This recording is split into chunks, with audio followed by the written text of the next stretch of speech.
2025 के इस भव्य दिव्य और वैश्विक दृष्टि से अत्यंत महत्व के इस आयोजन पे मैं दोनों हाथ जोड़ के मध्य प्रदेश सरकार की ओर से आप सबका अभिनंदन करता हूँ, आपका स्वागत करता हूँ। सुखद संयोग भी है और अद्भुत कार्यक्रम है।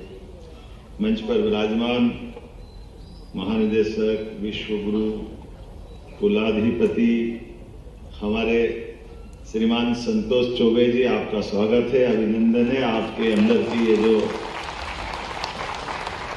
कला, संस्कृति, इतिहास, हिंदी, इन सबको संयोजक कर जो मूल अपना भाव है, उस भाव के आप एक तरह से राजनयिक है। हमारे लिए ये एम्बेसडर की तरह की भूमिका है। जोरदार अभिनंदन हमारे माननीय चौबे जी।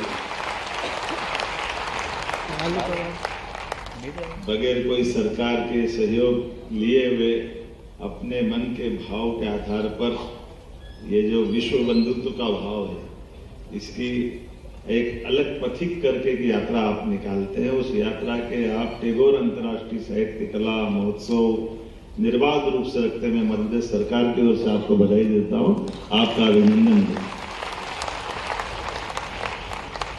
मंच पर ही मौजूद डॉक्टर सिद्धार्थ चतुर्वेदी जी, दूसरी पीढ़ी के इसी ध्वजवाहक की एक लंबी यात्रा के अमर यात्रा के साथ ही मंच पर विराजमान डॉक्टर अदिति चतुर्वेदी जी, मंच पर विराजमान कुलगुरु डॉक्टर अरुण जोशी जी और इस अवसर पर मौजूद आप सब भाइयों बहनों, पुनः आपका वंदन, अभिनंदन, आपका स्वागत है। विशाल भारत, विराट संस्कृति, वैश्विक संदेश, एक मंच जिसको हमारी वसुदेव कुटुंबकम की भावना से जोड़ के देखा जाता है। दुनिया में कई प्रकार के लोग हैं, कई प्रकार की संस्कृति है, कई प्रकार के देश है, कई प्रकार से वो अपनी सृष्टि का अलग अलग मीनिंग निकालते हैं, अलग अलग अर्थ निकालते हैं। लेकिन सच्चे अर्थों में आदिकाल से भारत का उद्भव जो हुआ है, ये विश्व बंधुत्व के लिए है। ये मातृसत्ता की भावना के आधार पर हम अपने जीवन में जियो और जीने दो को भाव को लेकर जो चलते हैं, उस भावना के आधार पर हमारी भाषा, हमारी संस्कृति, हमारी रहन सहन की कुटुंब परंपरा, मानवता से मानवता को जोड़ने के साथ वेद वाक्य की दृष्टि से यत् पिंडे तत् ब्रह्मांडे, जैसा मेरा पिंड है ऐसा ही ब्रह्मांडे, ये जो अंदर का भाव है, इस भाव के आधार पर हमारी दुनिया में एक अलग पहचान है। इसलिए हजारों हजार साल से हमको जो नहीं समझते वो पता नहीं क्या अर्थ मान के चलते हैं। हमने हमारी संस्कृति के बलबूते पर कभी भी अधिसत्ता की भावना नहीं रखी। हमने केवल प्रभु सत्ता की भावना रखी कि केवल प्रभु की सत्ता रहे और हम सब बंधुत्व के भाव से रहे।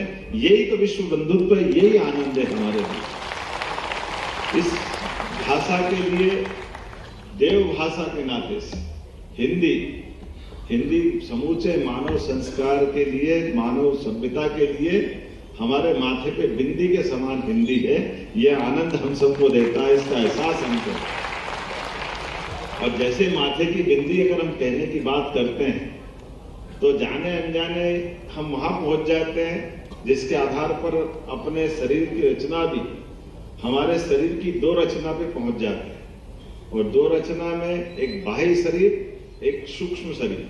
और बाह्य शरीर और सूक्ष्म शरीर को समझने के लिए ये आज्ञा चक्र है। इस आज्ञा चक्र के दबाव से हम दोनों शरीर की एकात्मता स्थापित करते हैं और ये वही प्रभु सत्ता की तरफ हमको ले जाता है, जिसके कारण से हमारे अपने सभी प्रकार के भाव, भाषा, संस्कृति, साहित्य, ये जो एक लंबी यात्रा है, खासकर संस्कृति को भाषा के माध्यम से कथा बीज जो उपलब्ध कराते हैं और विरासत में हमारे द्वारा रची गई वो रचनाएं एक अनुकूलता के साथ हमको एक विशिष्ट जीवन शैली में ढालती है। और वो विशिष्ट जीवन शैली कई बार किस किस प्रकार से लोगों ने हमारे लिए, हमारे साथ अतीत में मान के चलो कि वो अन्याय हुआ, लेकिन अन्याय में भी परमात्मा का आशीर्वाद मिल जाता है। हमको मालूम है गिरमिटिया शब्द एक निकलता है, वो गिरमिटिया शब्द का मैं अभी बीच के अपने चतुर्वेदी जी से और विषय पूछ रहा था कि गिरमिटिया शब्द कहाँ से आया। सिद्धार्थ भाई से भी पूछा और उनसे भी, अपने कुलगुरु जी से भी पूछा। तो ये गिरमिटिया शब्द वास्तव में गिरमिटिया नहीं है, ऐसे विद्वान बताते हैं एग्रीमेंट के आधार पे लोगों को ले गए तो एग्रीमेंट से गिरमिटिया आ गया। ये जो हमारे लिए लोगों को यहाँ से अंग्रेजों को ले जाना था और उनको अपने दूसरे खेती किसानी या बाकी कामों में जोड़ना। अब इसको केवल इस भाव से समझ लो, एग्रीमेंट कब होता है? एक अच्छे सुयोग्य व्यक्ति को कहीं और ले जाके उपयोग करना, यही तो एग्रीमेंट होता है। आज की आपकी क्या होता है, ऐसे नादान को थोड़ी ले जाते। तो आप अच्छी खेती करने वाले थे, अच्छा पशुपालन करने वाले थे, अच्छे प्रकार से जीवन जीने के लिए गांव आबाद थे। तो यहाँ से नादान जो नहीं समझते वो योग्य लोगों को ले जाते ना एग्रीमेंट पे, तो उनको ले जाते ना अच्छे लोगों को। तो ऐसे सारे भारत से गए अच्छे, ये हमारे राजदूत है, मैं इनको बधाई देना चाहता हूँ जिन्होंने भारत का झंडा अपनी संस्कृति के माध्यम से अलग जगह पे इतने बड़े पैमाने पे भारत को पहुंचा दिया कि 70 देशों के अंदर आपने इस विश्व रंग को पहुंचाया। सच में रंग तो एक ही, रंग में दूसरा रंग भंग करते थे लोग, लेकिन रंग तो एक ही दिखाई देता। लेकिन उस रंग के अंदर सप्तरंगी इंद्रधनुष छुपा हुआ है, ये हमारी संस्कृति जानती है। इसलिए मैं आपको बधाई देता हूं, आपका अभिनंदन करता।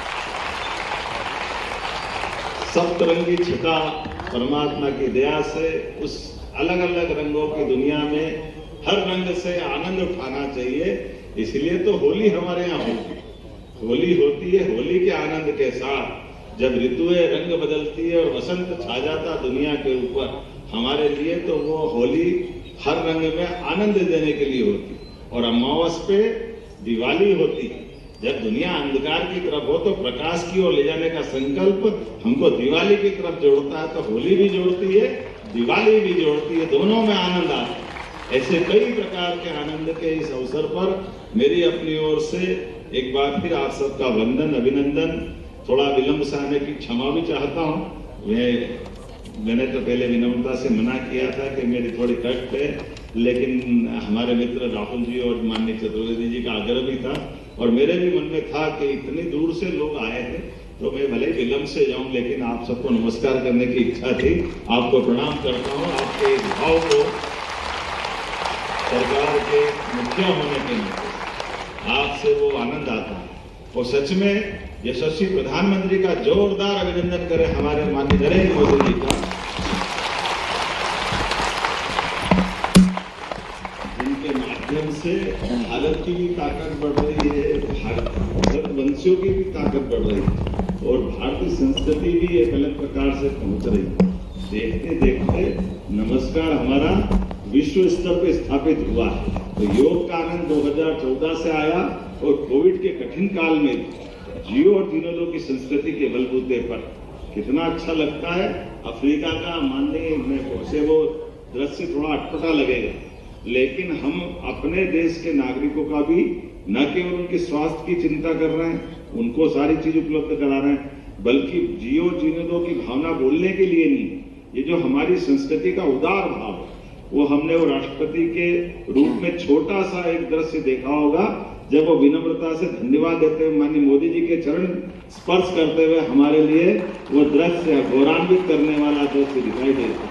वो हम सब भारतवंशियों के लिए गौरव का अवसर देता है कि कुछ चीजें कह के नहीं होती, करके दिखाने की होती, और करके दिखाने में हमारा वही भाव होना चाहिए जो हमने अपनी वसुधा के साथ देखा। हो सकता है नोबेल पुरस्कार जिनको मिला हो, उन्होंने बताया कि ये हमारे लिए, जैसे तो जगदीश चंद्र बसु का जो पुरस्कार मिला और जगदीश चंद्र बसु ने रॉयल सोसाइटी के सामने से स्थापित किया कि इन वनस्पतियों में भी प्राण होते हैं, तो वनस्पति में प्राण होते हैं, इस बात को महसूस करके सारे वैज्ञानिकों ने उनको कंधों पे उठा लिया और कहा कि आपका तो आपने चमत्कार कर दिया। क्या चमत्कार हो गया? बोले आपने पौधों में प्राण होते इसको सिद्ध कर दिया, तो ये कोई चमत्कार से कम की बात नहीं है। पूरे भारत वाले आपको कंधे पे लेकर के आपका सम्मान करेंगे। न कि हमारे भारत में हमारा कोई सम्मान नहीं होने वाला। तो जगदीश चंद्र बसु के इस जवाब पे वहां के वैज्ञानिकों ने क्यों आपके यहाँ विद्वानों की कदर नहीं होती है क्या? तो उन्हें कदर तो आपसे ज्यादा होती है, लेकिन केवल आप लोगों को मालूम नहीं था कि पौधों में प्राण नहीं होता। भारत वाले, गांव वाले सबको मालूम है कि पौधों में प्राण होते हैं। उनको कोई ये नई बात नहीं लगेगी। ये हमारे ऐसे जीवन के बहुत सारे रहस्य दुनिया समझती जाएगी, जानती जाएगी। हमारे इस विश्व रंग का और रंग बढ़े, समूचे ब्रह्मांड पे फैले, ये शुभकामना देते हुए मेरी बात समाप्त करता हूं। भारत माता की। बहुत बहुत धन्यवाद माननीय मुख्यमंत्री आदरणीय डॉक्टर मोहन यादव जी। जिस आत्मीयता से भरकर, जिस प्रेम के रंगों से छलक कर माननीय मुख्यमंत्री जी ने विश्व रंग को संबोधित किया, निश्चित रूप से मध्य प्रदेश की ओर से उनका कहना हमारे